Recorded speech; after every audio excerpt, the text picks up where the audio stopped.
बिस्मिल्लाहिर्रहमानिर्रहीम। अस्सलाम वालेकुम। My name is Zahid Abbas. I am student of Pir Mahal Shah agriculture university. मैं एक प्रेजेंटेशन पर एक वीडियो बना रहा हूँ जो मेरा टॉपिक है role of FAO in organic farming. Submit to the professor doctor Abdul Manaf. What is organic farming of FAO? Organic agriculture is a solid production management system which is promote and enhance the agro ecosystem health। जो organic agriculture है इसमें होता क्या है कि वो हमारे ना एग्रो इकोसिस्टम जो है उसको इम्प्रूव करता है, इंक्लूडिंग बायोडाइवर्सिटी को इम्प्रूव करता है, biological cycle and soil biological activity इसको इंक्रीज करता है। It is emphasis use of management practices preferences the use of inputs taking into the count of the regional condition require the locally adopted system. This is accomplished by the using where the possible economic and biological mechanical method, as opposed using of the synthetic material to fulfill the specific function of the system. What is the FAO? FAO क्या है? The Food and Agriculture Organization of United Nations is a specialized agency of United Nations led the international effort and defeated the hunger and improve the nutrition, food security. Latin motto flat pains translates let there be breeds. It is found October 1945। ये जो organisation है इसका Latin मोटो क्या है कि वो चाहते क्या है कि वो हम यानी कि हर भी जो भी ऑर्गेनाइजेशन बनती है उसका एक लैटिन मोटो होता है कि वो ऑर्गेनाइजेशन बनी क्यों है, उसका मकसद क्या है।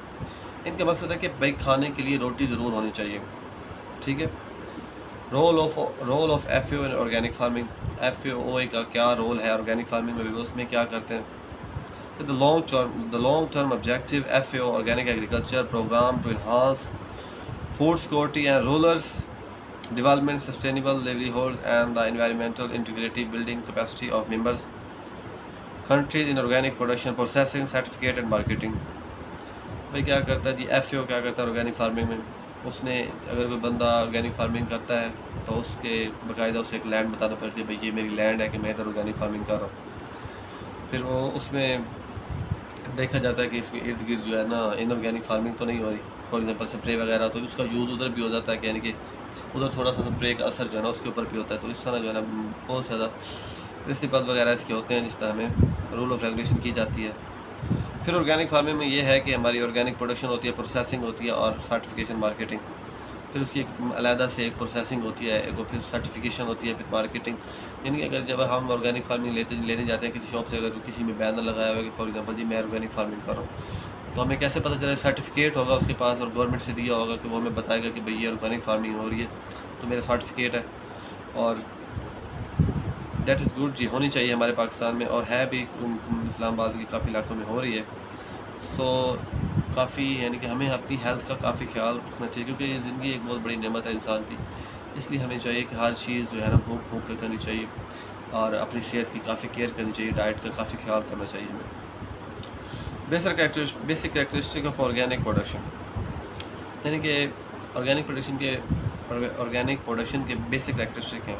The encouragement of biological cycle involving the micro organism, soil, fauna, flora, plants, animals, and sustainable crop rotation, the extensive rotation and manure and vegetable waste, the use of appropriate cultivation technique, the avoidance of the fertilizer in the form of soluble material salt, almost of the synthetic pesticide or the prohibit, क्योंकि इसमें हमें कोई भी pesticide use नहीं करनी होती, ठीक है।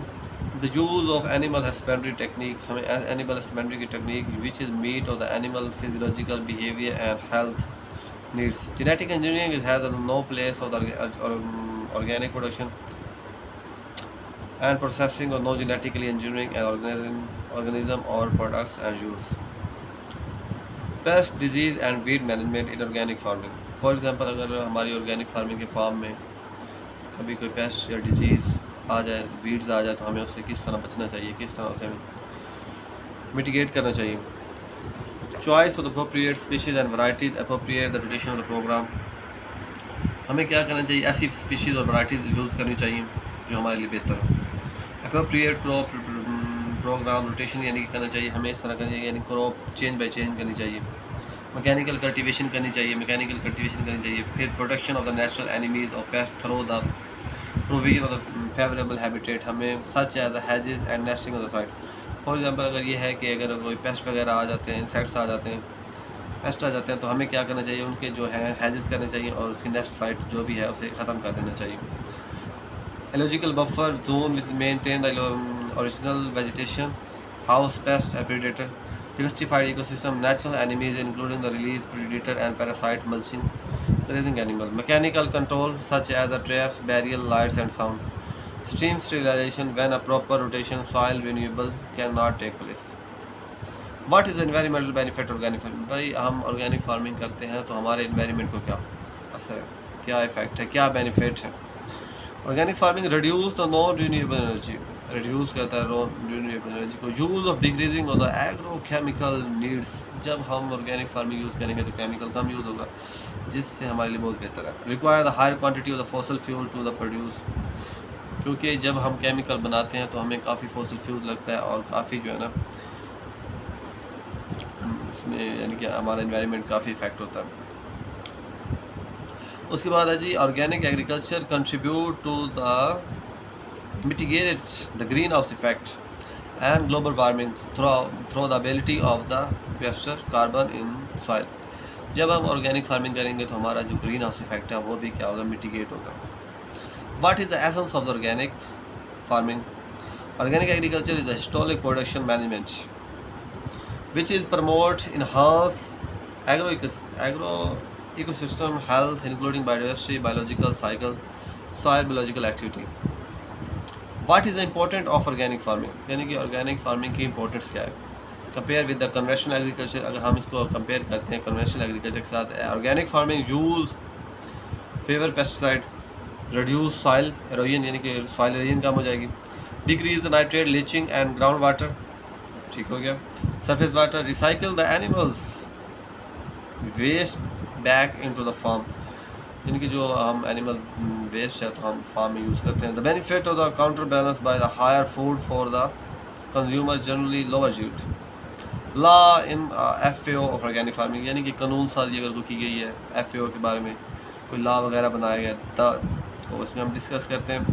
This is publish seek identify explain the different legal issue related to the organic production including the comparative analysis and the selected public and private legal source, international relevance and recommendation of on the issues considered design national organic agriculture legislation कानून साजी होती है। First step of the unveiling of the complex highly technical and related drafting national legislation organic agriculture and hope the comments of the readers contribute the refining and enriching preliminary finding represent the value। जैसे कि आपको हमने बताया है कि organic farming हमारे लिए बहुत ज़्यादा बेहतर है, तो हमें चाहिए कि इसकी तरफ आएँ। इसमें हमारी हेल्थ हमारे लिए बहुत ज़रूरी है, क्योंकि ज़िंदगी एक अल्लाह की बहुत बड़ी नेमत है, इसलिए हमें चाहिए कि हम ऑर्गेनिक फार्मिंग की तरफ आएँ और अपनी हेल्थ का ख्याल रखें। और हम आजकल जैसा कि आपको जानते हैं काफ़ी ज़्यादा डिजीज़ वगैरह आ गई हैं हमारे पास, तो इनके लिए हमारे लिए बेहतर ये है कि हम अपना इम्यून सिस्टम बेहतर से बेहतर करें, कि जैसे भी हम ऑर्गेनिक फूड की तरफ आएंगे तो इससे हमारी हेल्थ इंप्रूव होगी, हमारा एनवायरनमेंट बेनिफिट होगा। इसमें हमारी बहुत ज़्यादा अच्छी चीज़ें हैं इसमें, जैसे कि इनऑर्गेनिक फार्मिंग में है अभी कुछ लोग जो है ना सीवी स्लज, डोमेस्टिक वेस्ट जो है वो यूज़ करते हैं, इसमें काफ़ी हैवी मेटल होते हैं, वो हमारे लिए बहुत बेहतर नहीं है।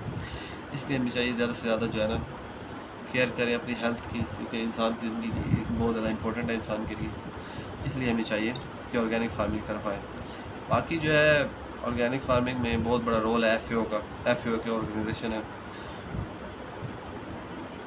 The food and agriculture organization, United Nation specialization है उनका, बहुत ही काफ़ी ज़्यादा और भी बेनिफिट है ऑर्गेनिक फार्मिंग के, तो इसलिए हमें चाहिए कि ऑर्गेनिक फार्मिंग की तरफ आएँ और अपनी इनकी हेल्थ का काफ़ी ज़्यादा ख्याल रखें। सर कितना टाइम भी हो गई? 32:09। तो इसमें एसेंस ऑफ ऑर्गेनिक फार्मिंग है। ऑर्गेनिक फार्मिंग में फिर what is the importance of organic farming है, फिर लॉ ऑफ FAO है, इसमें